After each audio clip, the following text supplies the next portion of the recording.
Студияда эне жана баланы коргоо улуттук борборунун директору, профессор, медицина илимдеринин доктору Узакбаев Камчыбек Аскарбекович конокто. Саламатсыздар. Саламатсызбы? Кош келиңиз студиябызга. Агай, бүгүнкү күндө оорукчан төрөлгөн балдардын же майып болуп төрөлгөн балдардын саны жыл санап эмес, ушу күн санап, ай санап өсүүдө деген маалыматтар өтө курч туруп атат да. Ушунун эң бир негизги себептери эмне болушу мүмкүн? Дагы бир жолу урматтуу телекөрүүчүлөр, саламатсыздарбы?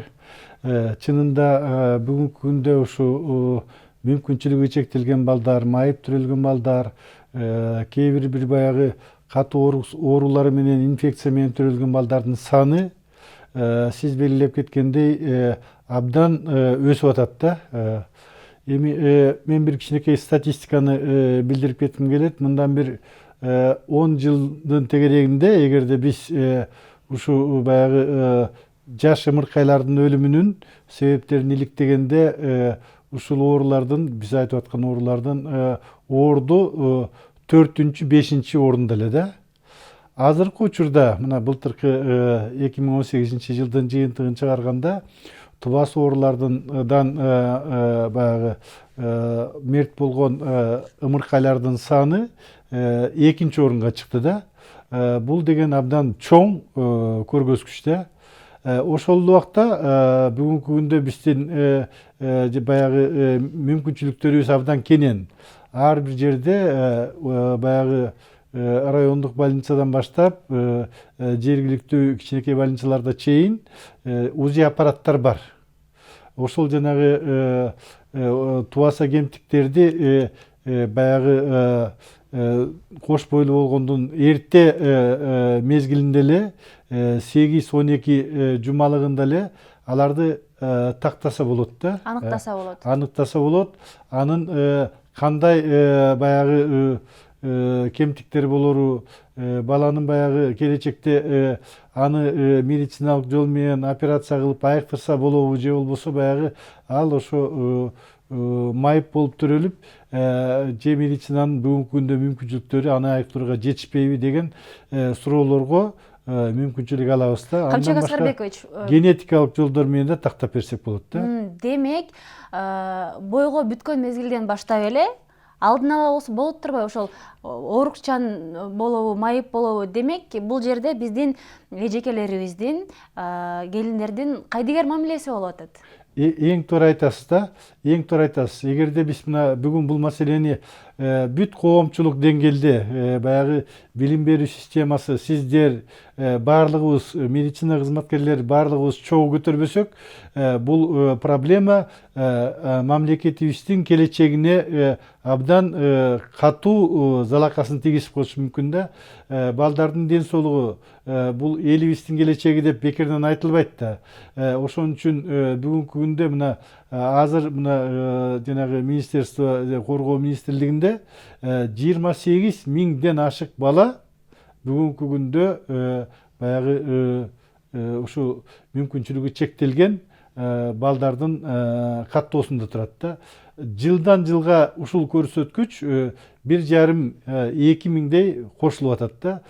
Минтип отурсак биз баягы абдан чоң баягы кыйынчылыкка туш келебиз да. Ошондой мүмкүнчүлүгү чектелип төрөлгөн балдардын бул ошол үй бүлөгө абдан чоң трагедия. Аны менен баягы бирөөсү постоянно ошону карап калышы мүмкүн. Ошонун себебинен өйдө төмөндөр болуп, толук эмес үй бүлөлөр пайда болгондору көп. Анан кийин экономикалык жагын караганда дагы биз баягы бүгүнкү күндө ошол мүмкүнчүлүгү чектелген балдарга 3000 сомдон баягы жөлөк пул берилет да. Ал абдан аз. Ал ошо баланын дары дармегине дагы жетишпей калат.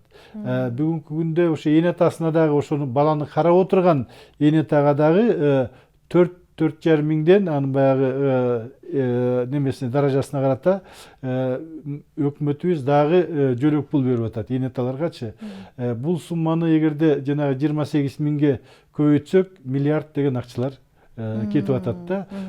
Акча макул, бирок бала ошондой болуп төрөлүшү үй бүлө үчүн абдан чоң трагедия. Ошондой балдар төрөлбөш үчүн эмнени алдын алышыбыз керек же эмнеден башташыбыз керек? Мына бүгүнкү күндө себептерин карап көрсөк, ушу биринчи орунда ушул баягы инфекциялык оорулар абдан чоң залакасын тийгизип атат да. Экинчи орунда ушу эненин жанагы ас кандуулук менен ооруганы, эненин ушу кош бойлук учурунда баягы кээ бир керектүү витаминдерди албай, Туура эмес тамактанат. туура эмес тамактанышуу, бүгүнкү күндө мисалы баш, жаак, бет, кээ бир мынагу мээнин ооруларын алдын алуу үчүн атайын витаминдер бар да. Ошолорду дагы бекер берилет, алардын баардыгы. Кандай витаминдер агай ошондо? Алардын фолиевый кислота деп коебуз. Витамин А, жанагы ретинопатия деген оорунун алдын алуу боюнча ошолордун баардыгын убагында ичпейт да. Анын баардыгын жалаң эле кош бойлуу боло турган болочо кен эмес, анын жолдошу ичиш керек да. 3 ай мурун. Бүгүнкү күндө бул такталган. Эгерде биз ошолордун баардыгын жөнөкөй эле ошону колдонсок, кээ бир мынагу баш, нерв ооруларынын алдын алууга болот да. Анан кийин инфекциялык оорулары болсо, ошо болочок эненин ал убагында дарыланып койсо, абдан сонун болот эле. Бүгүнкү күндө анын баардыгы абдан баягы мүмкүнчүлүктөр бар да. Ар бир үй бүлөлүк дарыгерде бар, райондук борборканада бар.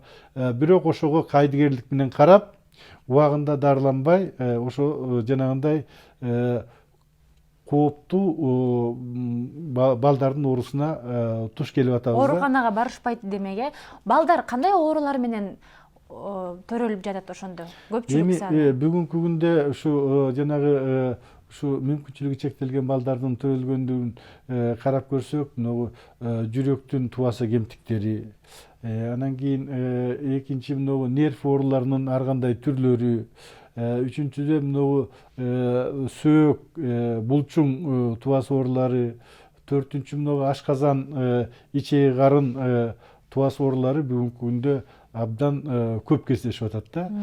Ошон үчүн мунун жанагындай эле алдын алуусу бар да. Мен баягы азыр эми Кыргызстанда мындай да, жаш келин келгенде ал өзүнө баягы кош бойлуу болгондо дагы кээ бир убакта жакшы шартты талап кыла албайт, өзүбүздүн баягы ментальный түшүнүгүбүз боюнча. Ошон үчүн баягы эне аталарга өзгөчө кайрылып кетким келет да. Бул жерден ошо алардын баардыгы айтышат, татынакай тойлордо, үйлөнүү тойлорунда айтканда баягы көп эле катышып жүрбөйлү. Ой, 9 айдан кийин ушу бешик тоюңарга келели деп. Да, бешик тойго келген абдан жакшы. Бирок ошого жоопкерчилик менен мамиле кылганды эне аталар унутпаса деп, биринчи эне аталарга кайрылып кетет элем да. Ошо жаштарга өрнөк болуш керек да алар. Ошо ден соолуктардын медициналык мекемеге бардыбы, ошол эле кайненеси, апасы балким жаш келинге үйрөтүш керек. Барып текшерилип кой деп, ас кандуулугу болсо, же болбосо янагындай бир инфекциялык оорулары болсо, ошолордун баарын алдын ала дарыланып койсо, бул абдан чоң да.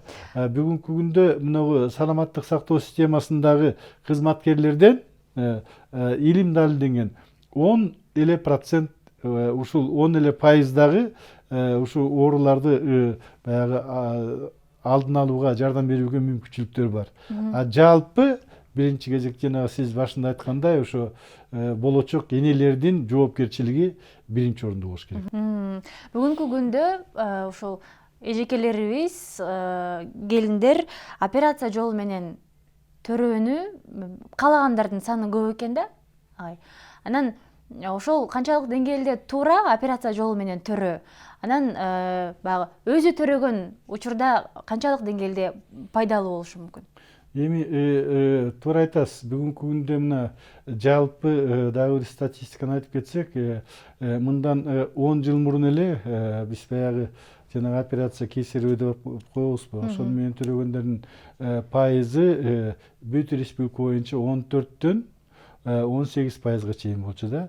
Баягы райондук деңгээлдерде, областтык, анан баягы патологиясы көп 3-чү деңгээлдеги төрөтүүлөрүндө салыштырганда аз болчу. аз болчу 14-төн бүгүнкү күндө дүйнөлүк статистика боюнча дагы бул процент пайыз 23-25 пайызга түшөт да.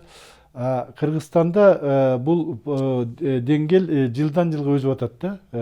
Жанагындай эле 10% өстү да азыркы учурдачы биздин Кыргызстанда. Мунун пайдалуу жагы да бар. Баягы медициналык тил менен айтканда өзүнүн баягы показаниясы бар. Анан кийин зыяндуу жагы да бар да. Мен баягы пайдалуу жагы эми баягы эгерде ошо ичиндеги эненин ичиндеги бала киндиги мойнуна ооролуп калып төрөт учурунда бир абдан бир баягы толгоо учурунда баягы Көйгөй жаралса, киндиги баягы кыкынтып дем алуусуна тоскоол болуп кала турган учурлар болсо баягы анда аны операция кылыш керек. Экинчиси баягы эгерде ичиндеги наристе вот ымыркай баягы туура эмес туруп калса, кыйгачынан туруп калса, же капталынан туруп калса, же болбосо бир ошо бир жан башынын баягы жан башты арты менен келген төрөттөрдүн бир кооптуу жерлери бар, ошондой болуп турган убакчаларда аны УЗИден көрөт дагы ошол доктур ошо жанагы операция менен жолуп алышы керек да. Же болбосо катуу эненин бир кооптуу оорулары бар. Жүрөгү оорукчан болуп калышы мүмкүн, бөйрөгү оорукчан болуп калышы мүмкүн, же болбосо ашказанында кээ бир оорулар болуп калышы мүмкүн. Бул мунун баардыгы медициналык көрсөткүчү деп коет да. Бирок бул көрсөткүч жанагы мен айтып аткан пайыздын ичинде эле болот, 20%-дын ичинде эле болот да. Көбүнчө эле жанагы өздөрү каалап аткандар да бар да. Эми мунун зыяндуу жагы баягы ошол жаратылыш түптөгөн жол менен төрөгөндө бул бүгүнкү күндө далилденген. Жаңы төрөлгөн бала башкача бир сезимде болот экен. Ал мындай боорукер болот экен, энесине бир жакын болот экен. Анан ушул жагы да бар да. Анан жанагы төрөлгөн немелерде эненин сүтү дагы көбүрөөк чыгат да. Баласына болгон эненин мээрими дагы башкача экен да. Анан кийин операция деген операция да. Ал дагы эненин ден соолугуна кооптуу маселелерди туудурат да. Операциядан кийин эгерде кээ бир баягы инфекциялык оорулар күчөп кетиши мүмкүн. Же болбосо ошо операция учурунда баягы кровотечение деп коебуз да. Кан көп кетип калышы мүмкүн. Анткени кээ бир энелердин ден соолугунда ошо кооптуу ошо кан кетүүгө свертывающий системасы деп коет. Ошонусу начарлары бар. Анын баардыгын алдын ала 100% такташ кыйын да. Бүгүнкү күндө аны ошон үчүн бул операция дагы эненин ден соолугуна определенный риск алып келет да. Анан көптөр эмдесе ал баягы биринчи төрөтүндө кээ бирлер ошентип атышпайбы. Экинчи, үчүнчү анан баягы жатынды дембедем баягы ошол операция жолу менен эметкен сайын анын ал дагы травма алып калышы мүмкүн да. Ыраазычылык билдиребиз сизге. Агайга чоң рахмат. Бар болуңуз. Бизде конокто эне жана баланы коргоо улуттук борборунун директору, ошондой эле профессор, медицина илимдеринин доктору Узакбаев Камчыбек Аскарбекович суроолорубузга жооп берди. Ал эми биз болсо программабыздын сапарын улантабыз.